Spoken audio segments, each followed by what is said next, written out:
back, listeners, to the BizBlend podcast, where we dive into the minds of transformative leaders, blending business, mindset, and personal mastery. I'm your host, Sana, as always, and today's guest is someone whose story and presence build the or bridge the ancient and modern in the most powerful way. Listeners, meet Kamran Loghman. Also, he's the CEO, professor of both business and Eastern philosophy, and yes, the inventor of pepper spray. But that's just the beginning, listeners. Kamran is also founder of Rise of Giants, which is a transformational discipline rooted in the philosophy of enlightened warriors. For more than a decade, this program has been implemented with elite leaders at Apple and the US Naval Academy. Yes. And as I read about Kamran's journey, from martial arts historian to global business strategist to meditation discipline under masters like Muktananda Paramahansa, I realized this isn't just about leadership. This is about legacy, listeners, discipline, alignment, and reimagining power as something deeply spiritual. So, if you are a high performer who's craving inner clarity and outer impact, this conversation is definitely for you. So, with that, Kamran, welcome to the show. And I am so honored to have you here with us. It's a great pleasure to be here, Sana. Thank you. Okay, so Kamran, you have advised some of the world's top brands, Apple, the U.S. Naval Academy, and the list goes on. Yet your work is deeply rooted, grounded in ancient warrior philosophy. What was that inspiration that brought you to, bridge these two worlds together? I mean, boardrooms and the battlefields of the spirits.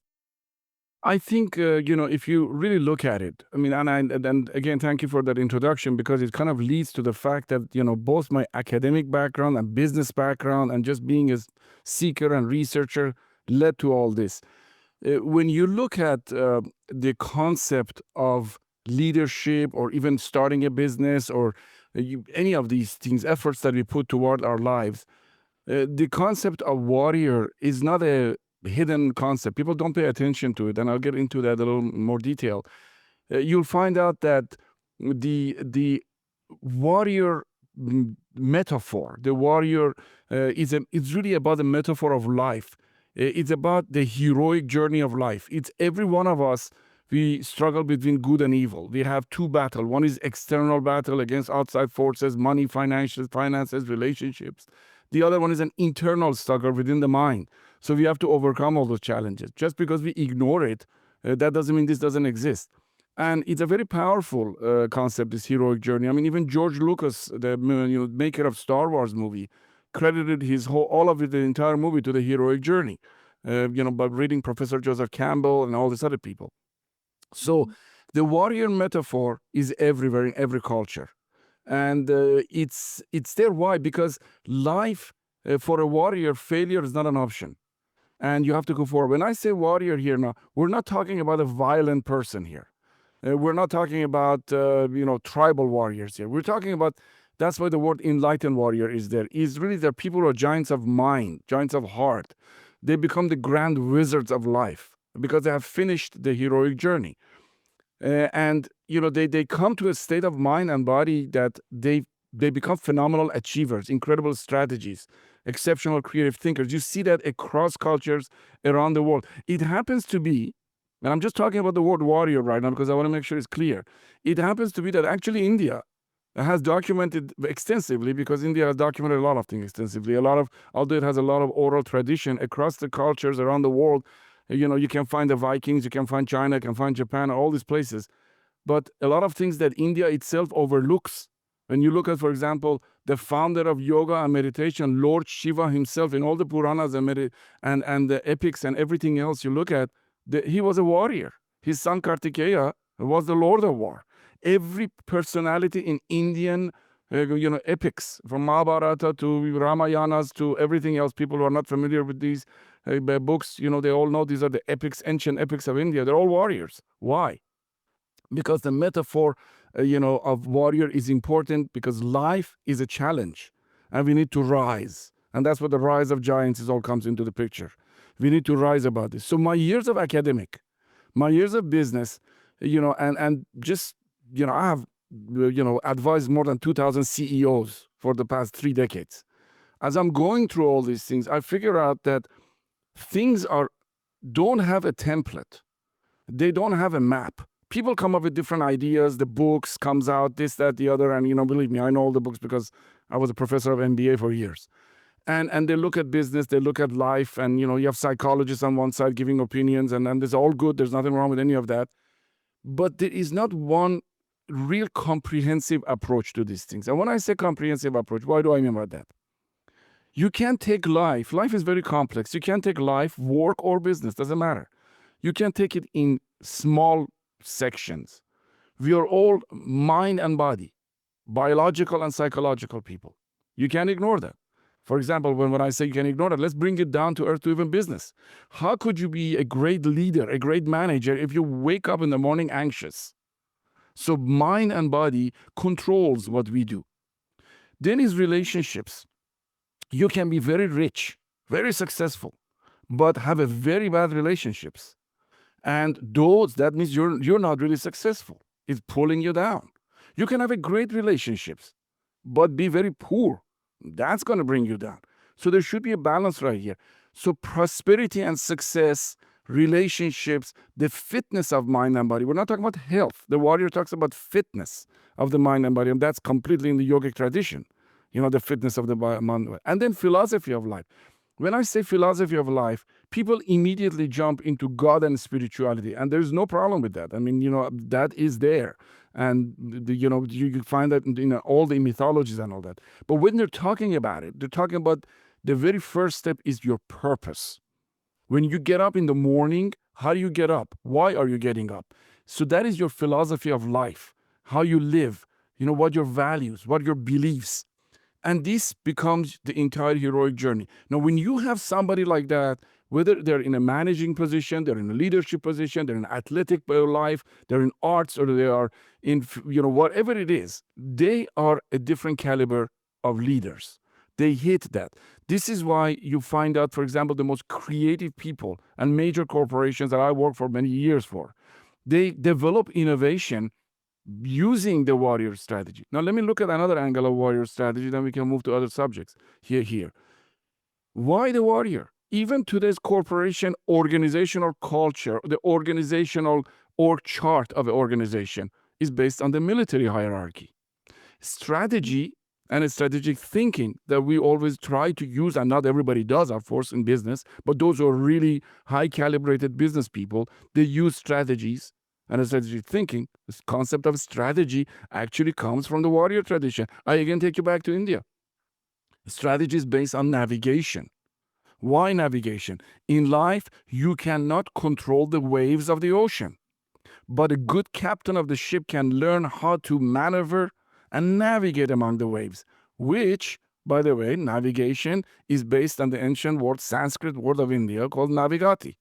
So it all starts from there, saying, why do we have to navigate? So I just want to try to open the book, open the world to a more deeper view of what all these things really mean.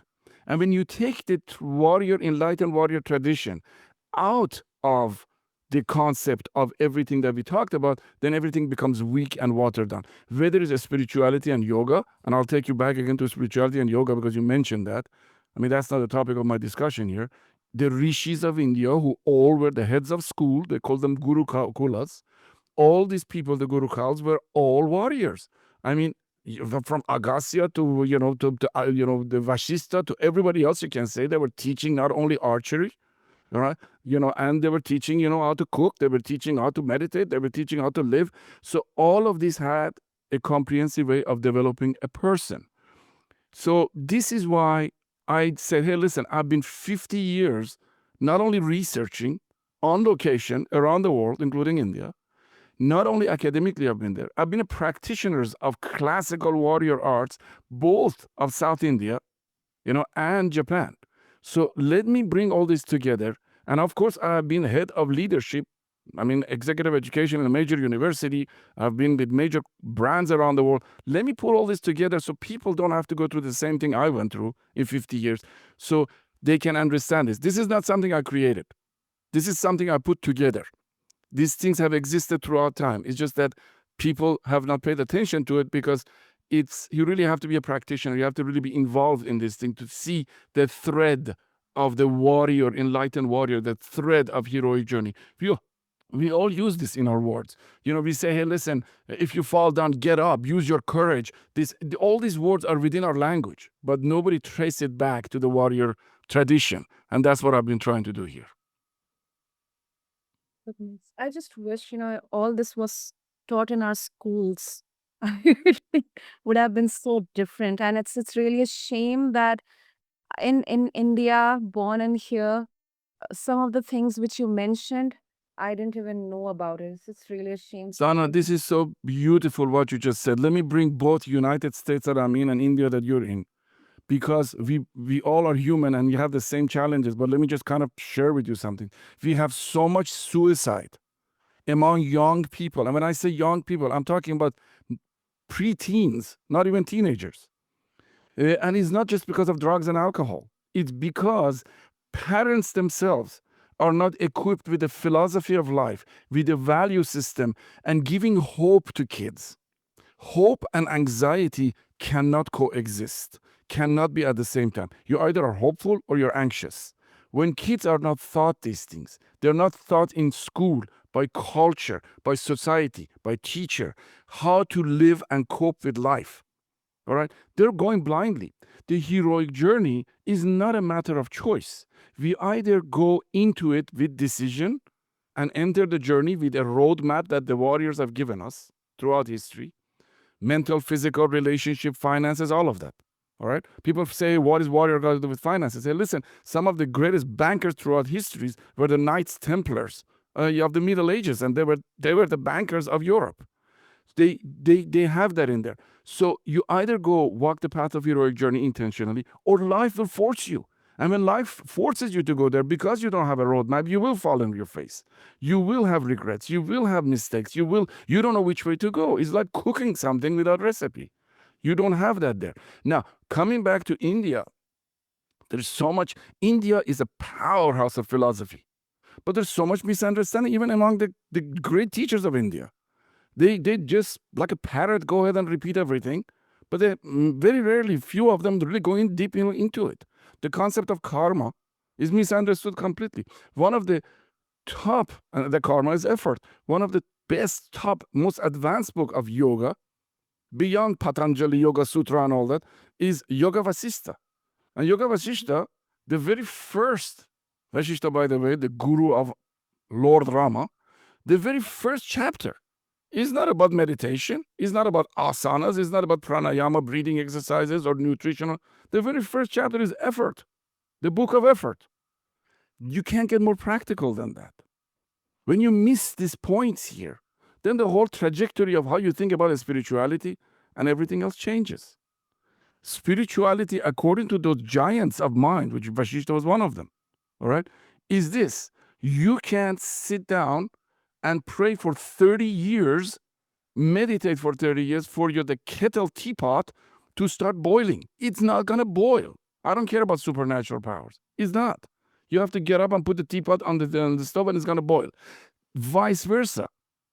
Putting teapot constantly on the stove is not going to make you go deeper in meditation or makes you a better business person. Everything has its place and everything has its roadmap. So what you brought up about kids is incredible, because kids are going to become the leaders of the future. And when they don't have the value system, then you say, well, they're corrupt, they're this, they're that, they've become older and they don't know what they're doing right. Well, nobody taught them the right way. Nobody showed them these things. And that's why I'm bringing this up. I'm not here to make money.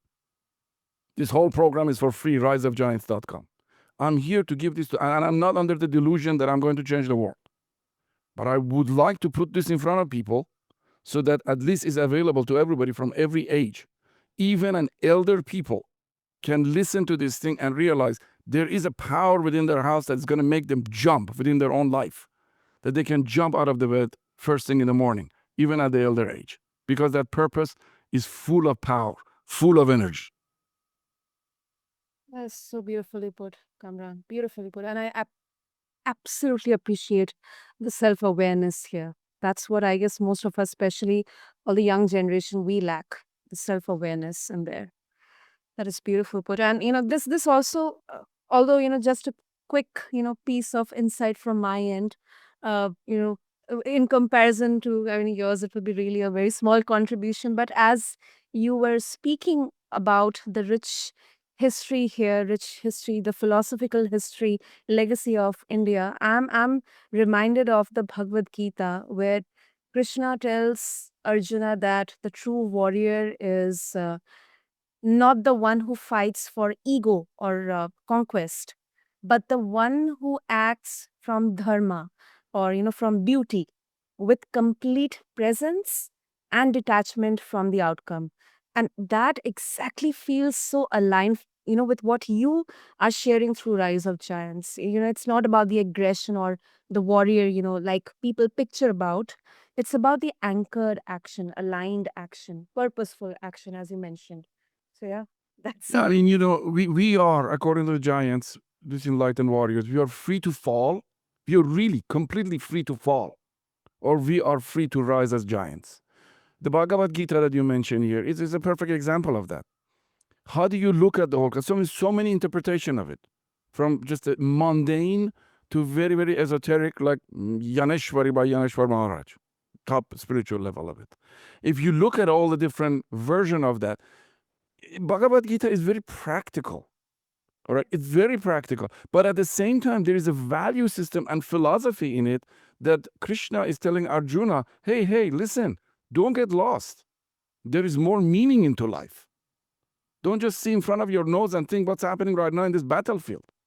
The entire thing is a philosophy, but also a metaphor of life. And when you miss the metaphor of life, the concept that at the very beginning he's telling him, again at the beginning of the Gita, he's not telling him how to meditate. He's telling him, hey, listen, get up, do your duty. And that's what you just brought up. Again, the concept of effort, the concept of building character, the building the mind, building the body. You don't do your dharma, you can feed your family. That's the finance part. All of it. If you are not strategic in what you're doing, your vision is important, how you look at the enemy. All these things is there because there is enemy in life. And enemy doesn't mean bad. Is the concept of yin and yang. We have that already in every culture, in every philosophy around the world. The concept of duality, good and bad, negative and positive, cold and hot. All of these things is there. So we have to be able to confront that. How do you confront that? From a weak point or from a powerful point? From a point of anxiousness, or no, I'm going to take over these things. I'm going to manage this. Doesn't matter how many times I fall. I'm not going to count how many times I fall. I'm going to count how many times I rise. In fact, let's go to another country. Let's go to Japan, the famous samurai that everybody talks about. And when I say samurai, again, let me just make something clear. There's a lot of samurais movies and all that. I'm not talking about the drunken, violent samurais being drinking sake all day. I'm talking about the enlightened samurai. There were many of those. Those samurais, they have a saying, Nana karobi yaoki in Japanese. 6 times down, 7 times up. You don't count how many times you go down. You count how many times you've stood up. That's the warrior mentality. And that's the compassion. Let's bring back to it. Everybody talks compassion. Everybody talks about ahimsa, non-violence in the Bhagavad Gita and all that. But nobody practices it. Why? Because it's not a matter of thinking. It's not a matter of believing. It's a matter of making this thing part of the personality of an individual, a leader, as a child or even right now. That's the living as a warrior. It becomes you. You become non-violent. That doesn't mean you sit down and become a mush and let everybody walk all over you. That's not what a warrior is. Warrior means you're just. Everything is right. But when it comes to defend yourself like Arjuna, you have to defend yourself. You have to work. You have to make sure you win your job. You win your life. You defend yourself. It also means you sit in bed, you're going to be lazy. Go cause it tamas. But if you become more active, rajas, you get up. That's the warrior spirit. And you go exercise. So it is that. Nothing is going to happen if you don't take action. Nothing happens if you don't have a philosophy. Nothing is going to happen if you don't have a strategy. Nothing is going to happen if you don't have a vision or a map in life. Doesn't matter what you talk about. Relationship, finances, spirituality, all of that. And this is one of the reasons I think the giant concept of rise of giant and enlightened warriors are very important. And everybody needs to just look at life from that point of view. Something, Sana, before I let you ask any question you like and jump in, is that this roadmap they gave throughout culture when you study, from India to Japan to China, all of these things, and you go beyond the language, beyond the culture, it kind of summarizes to 17 gates of warrior. They didn't call it phase or steps because it was like a gate, like a cave you enter, because everyone was like a journey of a hero from one room to another. And it was very fascinating because these gates were comprehensive and practical, that they give you the roadmap. It starts anywhere from your purpose to how you have to look at your beliefs and assumptions. Even the nature of consciousness that everybody talks about, chit in India, the nature of consciousness and is the gift of the enlightened warriors and the philosophers and rishis of the ancient time to the modern humanity. Why they're talking about consciousness is not just about the nature of the universe. That's the big picture. It's about, do you even know what it means for you to be conscious? To the fact that you can even hear my voice right now through the five senses? Do you even understand when you think of the word apple and suddenly an apple appears in your head like a puff of air? What substance that apple is made in your head? Do you even know what that means? Do you know that if you don't understand it properly, every decision, every behavior that you have comes out of that space of consciousness, chidaksha in Indian version. And if you don't know what it is, you make wrong decisions. So they bring that. Then they bring the concept of agility, speed, endurance, both mentally and physically. We can't just sit and be slow. We have to move because life doesn't wait for us. And of course, the psychological part of the warriors which talked about stress, anxiety, fears, even addictions, things that hold us back. Another powerful thing is their concept of self-identity. How much many of us do we, always fight with the concept of unworthiness? They actually go deep into the concept of self-identity. Because if you think you're not good enough, let's say you're a great champion wrestler, boxer, and you're going to go in the ring tomorrow. If you think you're not good enough, you already lost. So this is so important to bring that. Then strategies we talk about is part of their life and all of that. So this is really what the giant concept is in short, if it makes sense to you. Definitely, definitely it does. 500%, Kamran. Okay, now, of course, we have a time constraint. I hope this discussion could have gone for hours and hours, but I'll just put a different perspective to you, Kamran, that right now we are living in a world where urgency, instant gratification, it's often equated with value. So, as you mentioned about stillness or, um, that silence, do you ever get pushback that rise of giants is too slow, or it's throwing us too much into self introspection, or maybe too philosophical for fast paced business culture? And how do you respond to that? Who is faster than a warrior on a horse? That's misunderstanding of a warrior. Again, we're entering into the meditation part of the warrior. Just because as a business person I sleep at that night, and then I wake up in the morning and I start my day, maybe I go on a treadmill and start running, that doesn't mean we should focus on the hours that I was sleeping inactive as if I'm slow. No, every part of life has its own place. There is a time for self-reflection. There is also time to sit down on a horse, go as fast as you can. And the concept of warrior is not a concept of sitting down in lotus posture and padmasana and meditate all day. And that's a misunderstanding of the warrior culture. If you look at the yogic philosophy from the Middle Ages to now, it's a different yogic philosophy than the ancient time. These guys were masters of the swords. They were masters of archery. There was masters of, they were just absolutely highly fast speed people. So I think when you get to understand none of these things that we do today, all right, is against the warrior philosophy. What's wrong with it is that self-gratification is totally fine if you want to have a nice meal and enjoy your food and have a nice vacation. But if you do it with the wrong values, then it becomes wrong.